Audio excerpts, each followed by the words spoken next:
archives of Prasar Bharati presents the timeless treasure of golden era.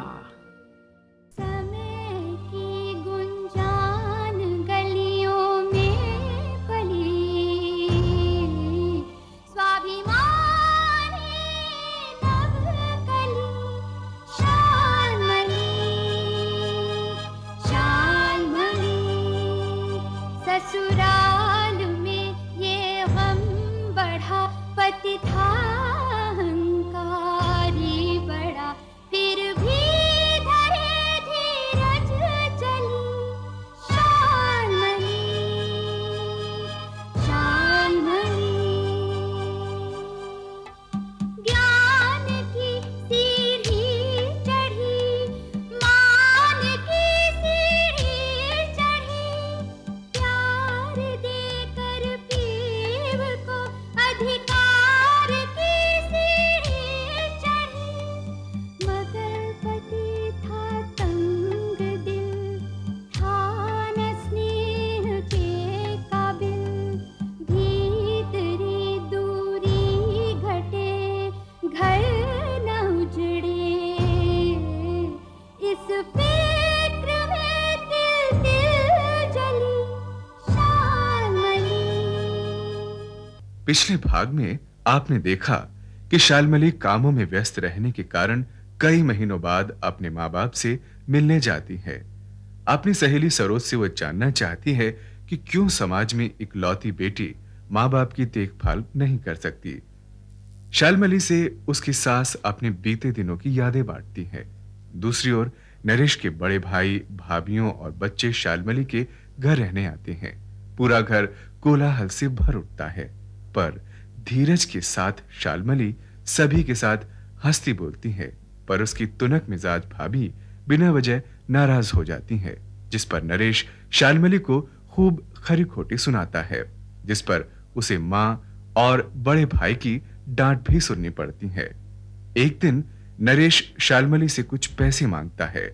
पैसे शालमली के पास नहीं होते, जिस पर नरेश झल्ला उठता है। अब आगे। अपमान, यातना और पीड़ा सहते सहते ऊब चुकी थी मैं। रोज सुबह जिंदगी का एक नया सिरा पकड़ती, लेकिन शाम होते होते वो सिरा न जाने कहां छूटकर गिर पड़ता। क्या बिना मन मिले घर बस सकते हैं?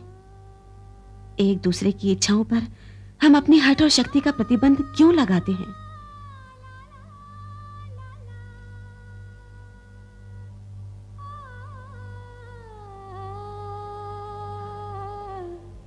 एक दूसरे के हंसने, रोने या सोचने पर हम अपनी पहचान का लेबल क्यों लगाना चाहते हैं? सच पूछो तो अपना मानसिक संतुलन ही खो बैठी थी। ऊपर देखने के बजाय बराबर नीचे देखते हुए न जाने किस रसातल में धंसती चली जा रही थी।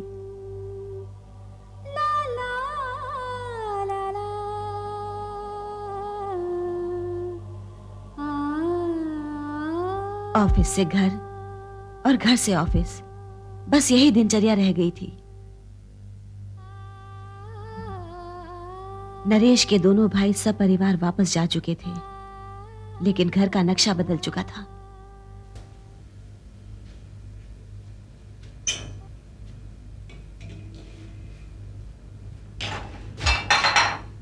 बेला, यहाँ का क्रिस्टल एस्ट्रे, बर्तन कहाँ गया?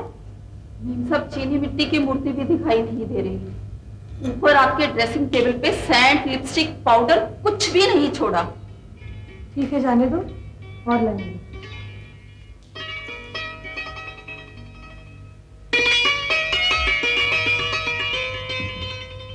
बेला, तुमसे कितनी बार कहा है, आचार की खाली शीशी मत रखा करो मेज पर। यही बचा है, ऊपर सारे मर्तबान खाली पड़े हैं। अच्छा ठीक है, और डाल देंगे। तेरा धीरज मान गई बच्ची, इसी को संस्कार कहती है। धन है तेरे माता पिता। अपने लोग थे माँ जी, अपने लोगों की चीजों पर अधिकार है समझकर ले गए। तेरे सहन शक्ति को उन लोगों ने 15 दिन तक आजमाया है। और कोई होता ना बहू तो कब का घर से खदेड़ दिया होता। पिछले 15 दिनों में तुमने बहुत कुछ झेला है शालू। उन लोगों की तरफ से मैं तुमसे माफी मांगता हूँ। हर तरह के लोग होते हैं इस दुनिया में, तो उनकी तरफ से तुम क्यों माफी मांग रहे हो? वो तुम्हारी भाभियां थी, वैसे वो भी मेरी जेठानियां थी। हम दोनों अलग थोड़ी ही हैं। अरे लेकिन बड़ी भाभी तो। लेकिन भैया, वो तो देवता जैसे है। अरे लेकिन वो देवता है जबरदस्त बीवी और नकारा बच्चों के सामने एकदम खामोश होकर रह गया। देखो ना कितनी मुश्किल से हम लोगों ने यहाँ पर अपनी इज्जत बनाई और भाभियां उसकी धज्जियां उड़ा के चली गई। ये सब बातें छोड़ दो नरेश, वो हमसे बड़े हैं। अच्छा तुम कुछ और बातें करो। और बात करो। अच्छा।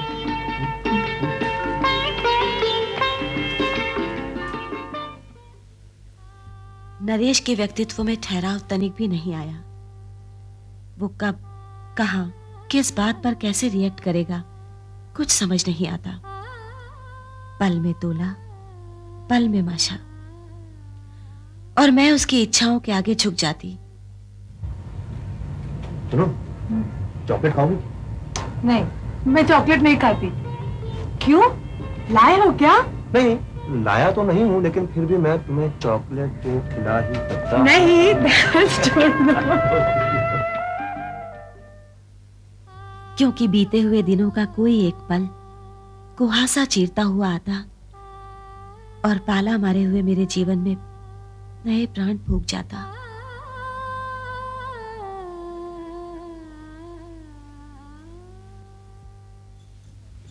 बहू, तू मद्रास कब जा रही है? कल शाम ऑफिस से सीधे हवाई अड्डे जाऊंगी। और आएगी कब? 1 हफ्ते बाद।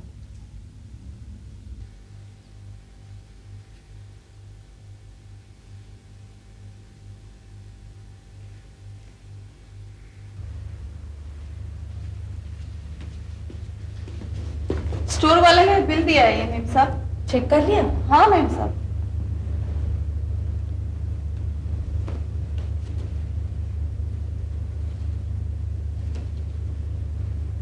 दे देना। ठीक है मैम।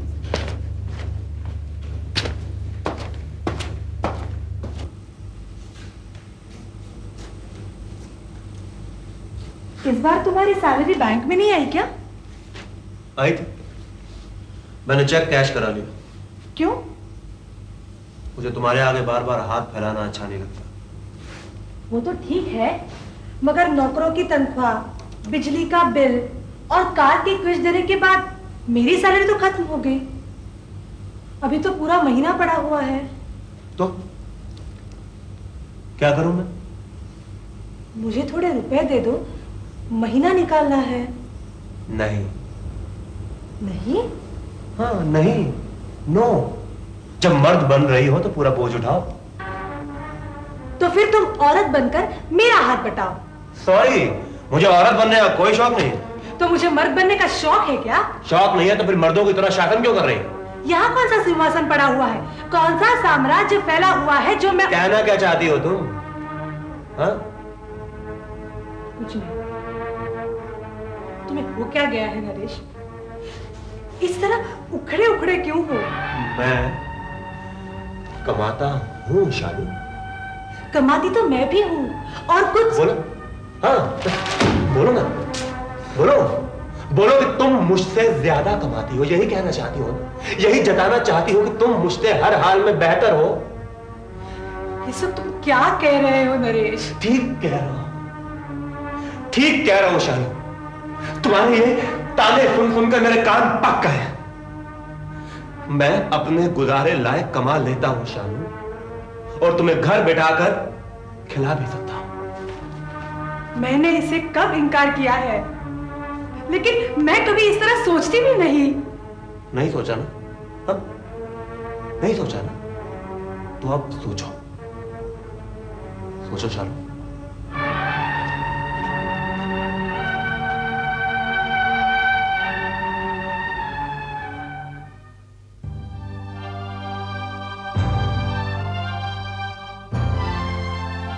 जहां एक एक पैसे का हिसाब होने लगे, उस घर में अपना कहने को क्या रह जाता है?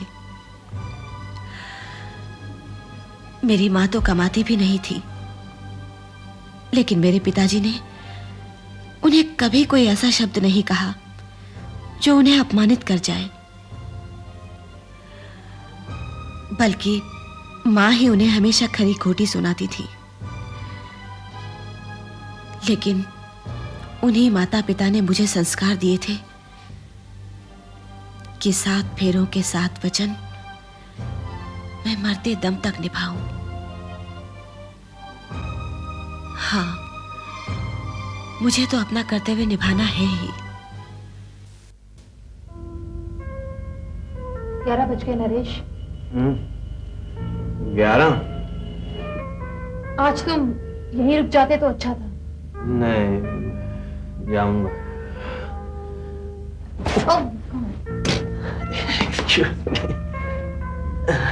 तुम इस हालत में कैसे जाओगे? अरे वो गाड़ी है ना मेरे पास। तुम चला पाओगे गाड़ी?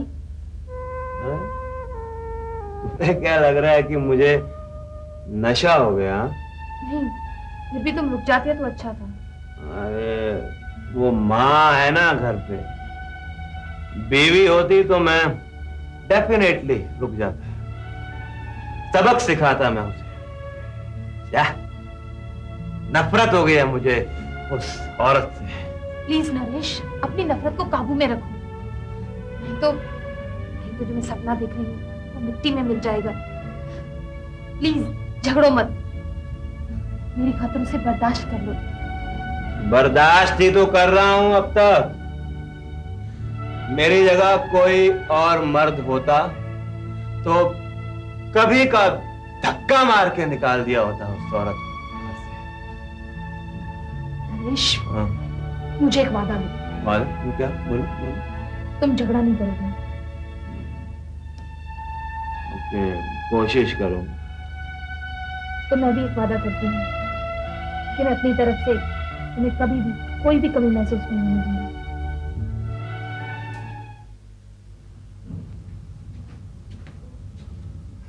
सुनो, आज शाम को सेक्रेटरी के यहाँ पे डिनर है। इनविटेशन कार्ड पे हम दोनों का नाम है, जाना बहुत जरूरी है।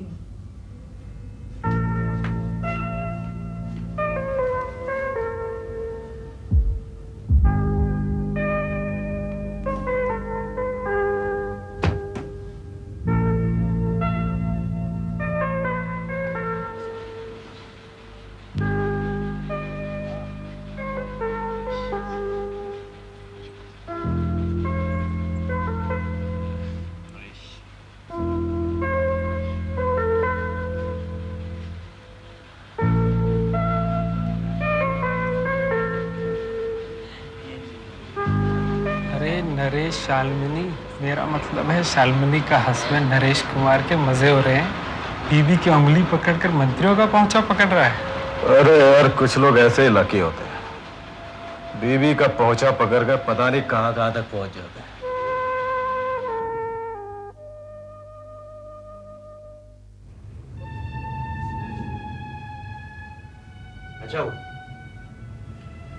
अच्छा हुआ बेटा नरेश जो तू शालू के साथ गैदरिंग में नहीं गया। पता है तेरे को वहां पर देखकर लोगों के चेहरे बुझ जाते एकदम। वो कमबख्त तेरी हैसियत एक ड्राइवर की तरह समझते, लेकिन एक मर्द ये बेइज्जती हरगिज बर्दाश्त नहीं कर सकता है? नेवर। और शालू को तो वैसे भी सरकारी गाड़ी छोड़ जाएगी। तो शालू आ गई, इससे पहले कि वो तेरे को गैदरिंग की दास्तान सुनाए। चुपचाप सो जा बेटा, चुपचाप।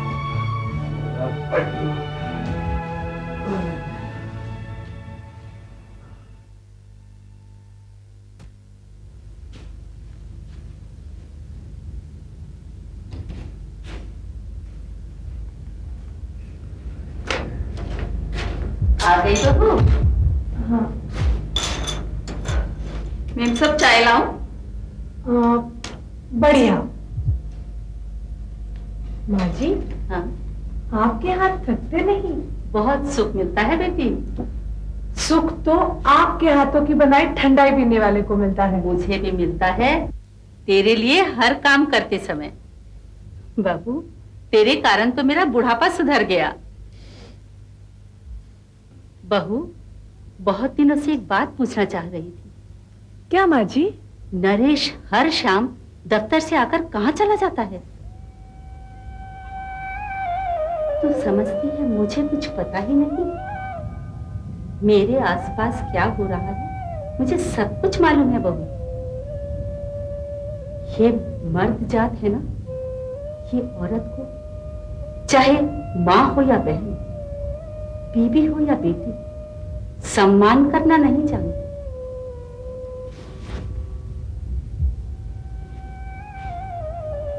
माँ जी,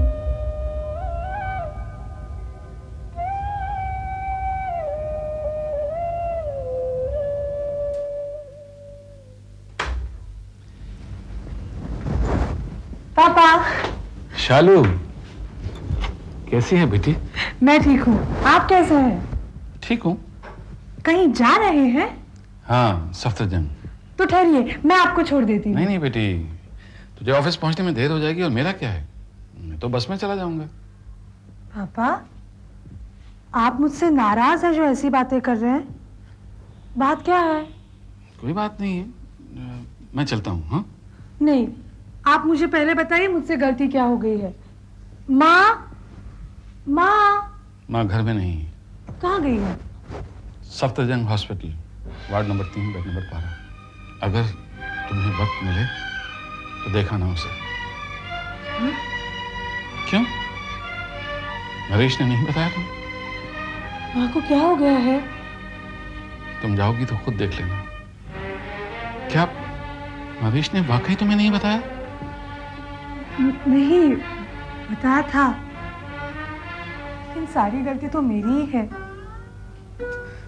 मैं ही आप दोनों से बेखबर हो गई थी। सारा कसूर मेरा ही है। पापा, आप मुझे माफ कर दीजिए प्लीज। मैं समझ गया बेटी, एकदम समझ गया। अच्छा चल, तेरी माँ तुझे बहुत याद करती है।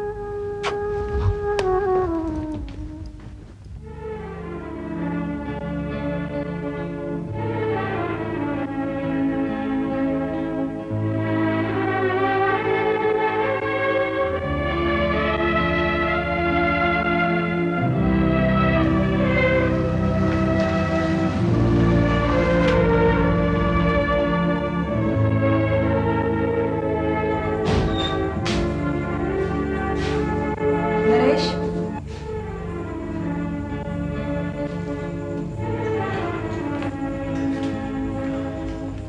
हाँ,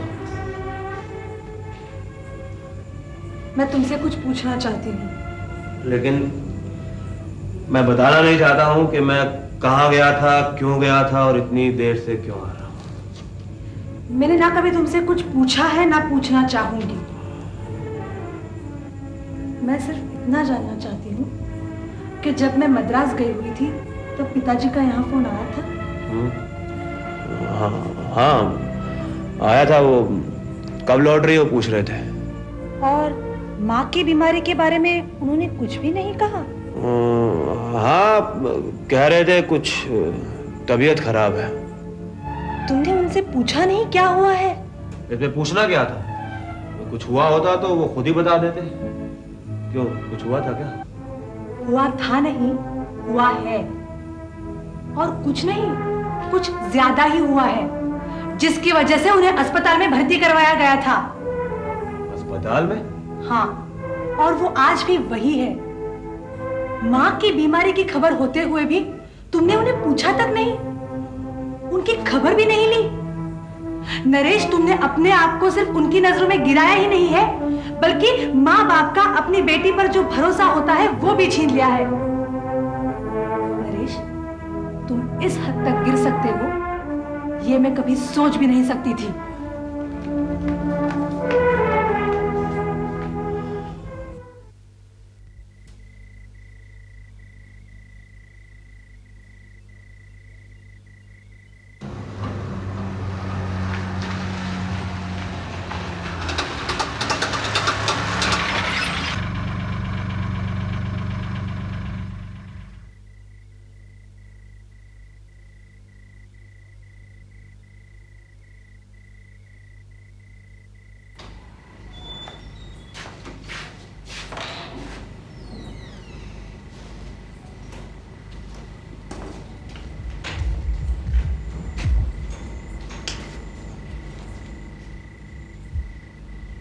आ गई?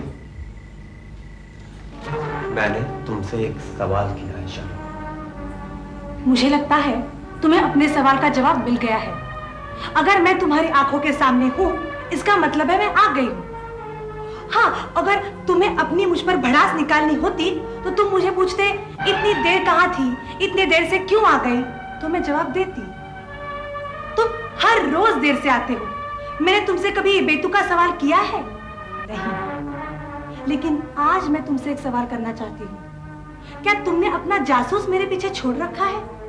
नहीं, ये सवाल मैं इसलिए पूछ रही हूँ कि जब मैं ऑफिस से सीधे घर आती हूँ तब तुम देर से आते हो, और जब मुझे देर होती है तो तुम मेरे पहले आ जाते हो और मुझे ये एहसास दिलाते हो कि मैं कोई गलत काम करके आ रही हूँ। लेकिन तुम अपनी चाल में कामयाब नहीं हो पा रहे हो, क्योंकि मैं कोई गलत काम नहीं करती, मैं कोई नाटक भी नहीं करती। मैं इस घर का रक्षक हूँ। तुम भले मुझे अपना स्वामी मानो ना मानो, लेकिन इस घर की इज्जत का दारोमदार मेरे कंधों पर है। तुमने फिर गलती की। हम दोनों इस घर के रक्षक हैं और इस घर की इज्जत की जिम्मेदारी हमारे दोनों के कंधों पर बराबर है। लगी अपनी अफसरी जमाने हैं? तुम मेरी पत्नी हो और मैं तुम्हारा पति हूँ। पति। तुम तोते की तरह एक ही बात बार बार क्यों दोहराते हो? मैं तुम्हारा पति हूँ, मैं तुम्हारा पति हूँ। सप्तपदी के दौरान पति के रूप में तुमने जो मुझे वचन दिए थे, उनमें से एक भी वचन तुम्हें याद है? नहीं, तुमने तो सिर्फ औपचारिकता निभाई होगी, लेकिन मुझे तुम्हारे और अपने एक एक वचन याद है। कहो तो सुनाओ। मुझे कोई बकवास नहीं सुननी, ना वो ना ये। समझी? तुम पत्नी और पत्नी की तरह रहो। यानी तुम्हारी दासी बनूं, तुम्हारे इशारों पर नाचूं? तो तुम भी मेरा फैसला सुन लो। मैं अबला नहीं हूं, मैं भी जूडो कराटे जानती हूं। पिस्तौल चलाना मुझे भी आता है, लेकिन मैंने इसका इस्तेमाल नहीं किया इसलिए क्योंकि आधुनिक नारी का सबसे बड़ा हथियार है उसकी शिक्षा। समझे?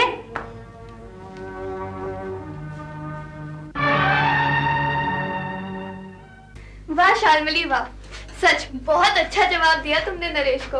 तुम्हारे मुंह में घी शक्कर। लेकिन इसमें इतना खुश होने की क्या बात है? मैंने उसे जो कुछ कहा मजबूर होकर ही तो कहा। कितना अच्छा होता अगर मुझे ये सब कहने की जरूरत ही ना पड़ती तो। अरे जरूरत पड़ी तभी तो कहा ना। वैसे भी शालमली, नरेश को ऐसे जवाब की बहुत जरूरत थी। इसी जवाब से उसे काबू में किया जा सकता है। उसे काबू करने की मेरी कोई भी तमन्ना नहीं है। मैं तो सिर्फ इतना चाहती हूँ कि किसी भी तरह वो सीधे रास्ते आ जाए। अरे तभी तो मैं इतनी खुश हूँ कि तुमने उसको ऐसा जवाब दिया। अब वो अच्छी तरह समझ गया होगा कि औरत पैर की जूती नहीं होती और उसकी बीवी उसकी सोच से कहीं ऊंची है, कहने में भी और करने में भी। तुम नरेश को नहीं जानती, इसलिए तुम सब कुछ कह रही हो। क्या मतलब? मैंने उसे जो कुछ कहा उसने एक कान से सुन लिया और दूसरे से निकाल दिया। अब उसे कुछ भी याद नहीं होगा। What? मैं अपने आप से पूछती कि शालमली, तुम अभी तक नरेश की बातों से उबी नहीं, उकताई नहीं? और मैं कहती नहीं, क्योंकि मैं उसकी बातों के पीछे छिपा मनोविज्ञान समझना चाहती हूं या समझती हूं, और नरेश को उसका एहसास कराना चाहती हूं ताकि उसके मन में पड़ी कुंठा की गांठ खुल सके।